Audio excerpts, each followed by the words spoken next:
السلام علیکم، میں حسین سلیمان اور آپ دیکھ رہے ہیں آپ کا اپنا پروگرام آواز انصاف۔ سب سے پہلے گزارش ہے کہ اس ویڈیو کو ضرور شیئر کیجئے تاکہ ہماری یہ آواز ان با اختیار سیاسی لوگوں تک پہنچ سکے، کیونکہ آج یہ پروگرام میرے ان تمام بھائی اور بہنوں کے نام ہے جو اپنی بنیادی حقوق کے لیے در بدر کی ٹوکری کھا رہے ہیں۔ اور آج میں کسی خوشامدی زبان میں نہیں بلکہ اپنے علاقے کی ان زمینی حقائق اور کرپشن کے بارے میں بات کروں گا جن پر خاموشی کا مطلب اپنے آنے والی نسلوں کا مستقبل برباد کرنا ہے۔ آج ہم ان سابق چیئرمینوں اور یونین کونسل کے ان ممبرانوں اور ٹھیکیدارانوں کا احتساب کریں گے جنہوں نے ہماری اونٹ کو اپنی ذاتی جاگیر سمجھ رکھا ہے۔ یہ ویڈیو ہر اس شخص تک پہنچنی چاہیے جو عوام کے پیسوں پر پل رہا ہے اور جس نے ہمارے علاقے خاص کر اوشیری درہ، ویلیج کونسل گرکوہی اور جبئی اور لامچڑ کے ساتھ غداری کی ہے۔ اب وقت آ گیا کہ ان کی جھوٹی دعووں کو بے نقاب کیا جائے۔ بلدیاتی نمائندے ہم میں سے ہوتے ہیں مگر اقتدار میں آتے ہی یہ عوام کو کیڑے مکوڑے سمجھتے ہیں۔ سب سے بڑا تماشا یہ ہے کہ جب علاقے میں کوئی معمولی سا کام ہوتا ہے تو جماعت اسلامی، مسلم league known, P T I والے اور پیپل پارٹی والے سب اپنے مانتے ہیں، کہتے ہیں یہ ہم نے کیا۔ پبلک حیران ہے کہ کام کس نے کیا، مگر حقیقت یہ ہے کہ کام کے نام پر صرف ڈونک ہے اور عوام کا پیسہ ان کی جیبوں میں جا رہا ہے۔ ہمارے گاؤں گرکوہی اور اوشیری درہ کے علاقوں میں ترقی کے نام پر ایک ٹکی کا کام نہیں ہوا۔ ہمارے علاقے کی 3 کلومیٹر مین روڈ آج تک نہیں بنا جو لامچڑ سیاحتی مقام کے ساتھ ہے۔ ایک سیاحتی مقام ہونے کے باوجود ہم آج بھی بنیادی سہولیات سے محروم ہیں۔ 2010 کے سیلاب متاثرین آج بھی کھلے آسمان تلے یا ٹوٹے ہوئے گھروں میں زندگی گزار رہی ہے۔ یہ کیسی نمائندگی ہے کہ آج کے دور میں ہمارے نوجوانان انٹرنیٹ کے سگنل ڈھونڈنے کے لیے پہاڑوں پر پھر رہی ہے، اور ستم زر بھی یہ ہے کہ ہمارے گاؤں میں اکثر 2-3 ہفتے تک انٹرنیٹ غائب رہتا ہے۔ یہ معاملہ سارا ویلیج کونسل گرکوہی اور جبئی کا ہے۔ یہ ایک علاقہ غیر ہے۔ ویلیج کونسل گرکوہی اور جبئی کے عہدیداران، کیا آپ میں اتنی بھی اخلاقی جرت نہیں کہ اپنے علاقے کی حقوق سیاسی نمائندوں سے مانگ سکے؟ آخر آپ کس کام کے لیے یا کس مقصد کے لیے منتخب ہوئی ہے؟ ہم اوورسیز پاکستانی تو صرف ایک انٹرنیٹ کی سہولت کے لیے ترستے رہتے ہیں تاکہ اپنی پیاروں سے رابطے رکھ سکے، مگر یہاں تو بنیادی سہولیت ہی ناپید ہے۔ اور ہاں، اب آتے ہیں اس رمضان پیکیجز جس کا نام سن کر ہماری مقامی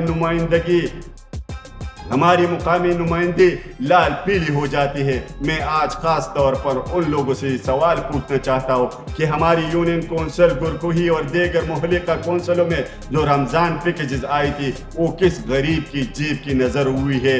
ہمیں تو آج تک وہ لسٹ نہیں ملی۔ یہ کون سے مستحق لوگ ہیں جن کا نام ہم تک نہیں پہنچا؟ اصل میں یہ اتنے غریب ہے کہ ان کی بھوک مٹتی عوام کی جیبیں خالی ہو جاتی ہے۔ ہم فلاحی تنظیم میں کام کرتے ہیں اور ہمارا مقصد صرف یہ ہے کہ ہم ان بیچارے، لاچار اور اتنی غریب نمائندوں کو پہچان لیں تاکہ اگلی بار ہم اپنی مدد آپ کے تحت ان کے لیے کچھ مزید چندہ اکٹھا کر سکے کہ یہ بیچاری بھوکی نہ رہ جائے۔ اب وقت آ گیا کہ وہ لسٹ پبلک کی جائے تاکہ پوری عوام دیکھ سکے کہ ہمارے یونین کونسل کی یہ اصل غریب کون ہے جو رمضان پیکیجز ہضم کر کے بیٹھ گئی ہے۔ ہماری ویلیج کونسل گرکوہی جبئی کے ساتھ تو ظلم کی انتہا کر دی گئی ہے۔ ہماری علاقے کی نوکریاں، ہمارا فنڈ، ہمارا کوٹا سسٹم اور ترقی فنڈز یہ سب اوپر ہی بانٹ دی جاتی ہے اور ہمیں صرف لولی پاپ دکھایا جاتا ہے۔ سب سے بڑا المیہ یہ کہ ہماری پوری ویلیج کونسل میں نہ تو لڑکوں کے لیے ہائی اسکول اور نہ لڑکیوں کے لیے ہائی اسکول ہے۔ ہمارے بچے اور بچیاں تعلیم کے حق سے محروم ہے، جبکہ یہ لوگ عوام کا پیسہ لوٹ کر اپنوں بچوں کو مہنگی تعلیمی اداروں میں پڑھا رہی ہے اور ہمارے نوجوانان ڈگریاں اٹھائی دھکے کھا رہی ہے۔ یہ انتہائی افسوسناک ہے کہ آج ہمیں بھی ولیج کونسل گرکوہی کے بچے ہائی اسکول تک پہنچنے کے لیے 7 کلومیٹر کا کٹن راستہ پیدل طے کرنے پر مجبور ہے۔ اس سے بھی زیادہ شرمناک پہلو یہ ہے کہ ہمارے علاقے کا ایک ایسی رہائشی جس نے برسوں تک پی ٹی آئی کے لیے دن رات انتخابی مہم چلائی، آج اپنے گھر کے تحفظ کے لیے ایک حفاظتی دیوار کا متقاضی ہے۔ ندی کے کنارے واقع اس گھر کو ہر وقت سیلابی ریلے اور کٹاؤ کا خطرہ ہے، لیکن 16 سال گزرنے کے باوجود ہمارے منتخب ایم پی اے، ایم این اے اور چیئرمینز نے ایک حفاظتی دیوار تک تعمیر نہیں کی۔ آج جو یہ غریب پاکستان تھوڑا بہت چل رہا ہے، یہ بھی صرف ہم اوورسیز پاکستانیوں کی دم سے چل رہا ہے۔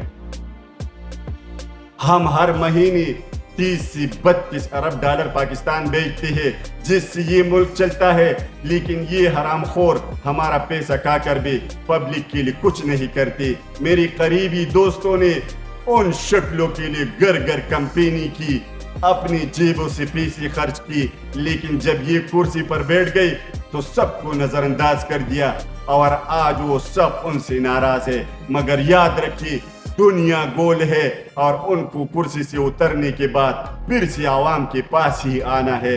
مزید کی بات تو یہ ہے کہ جب ان کا وقت پورا ہو جاتا ہے اور کام کچھ نہیں ہوتا تو یہ بڑے ڈٹائی سے کہتے ہیں ہمیں تو کچھ ملا ہی نہیں۔ اگر آپ کو کچھ نہیں ملا تھا تو 5 سال آپ نے خاموشی کیوں اختیار کی؟ آپ نے اس وقت چیخی کیوں نہیں ماری؟ یہ لوگ ہمارے ہر پنشن اور ہر محفل میں آ کر بڑے بڑے وعدے کرتے تھے، دعوے کرتے تھے کہ گراؤنڈ بنائیں گے، فلاں کام کریں گے، مگر سب جھوٹ۔ ہم جماعت اسلامی پر ہنستے تھے کہ وہ کم از کم کالا پیک تو دیتے تھے، لیکن یہ پی ٹی آئی والے تو اتنے گئے گزرے ہیں کہ انہوں نے کسی کو کالا پیپ تک نہیں دیا۔ ہمارے محلے میں برسوں سے پانی نہیں ہے، ہم چیخ چیخ کر تک گئی، یہ سب خاموش رہی کیونکہ ان کا ذاتی کام ہو جاتا ہے، لیکن ہم غریب پبلک کی مسائل ان کے لیے کوئی حیثیت نہیں رکھتے۔ خبردار، اب ان کا راستہ روکو۔ جب یہ ووٹ مانگنے آئے تو ان سے گریبان پکڑ کر سوال کرو کہ ہماری اسکول، سڑک اور ہائی اسکول کہاں ہے۔ ان کی میٹھی باتوں میں مت آنا، ان کی چہروں اور ان کی دربار میں بیٹھنے والی چمچوں کو پہچان لو۔ اب انہیں مسترد کرنے کا وقت آ گیا ہے۔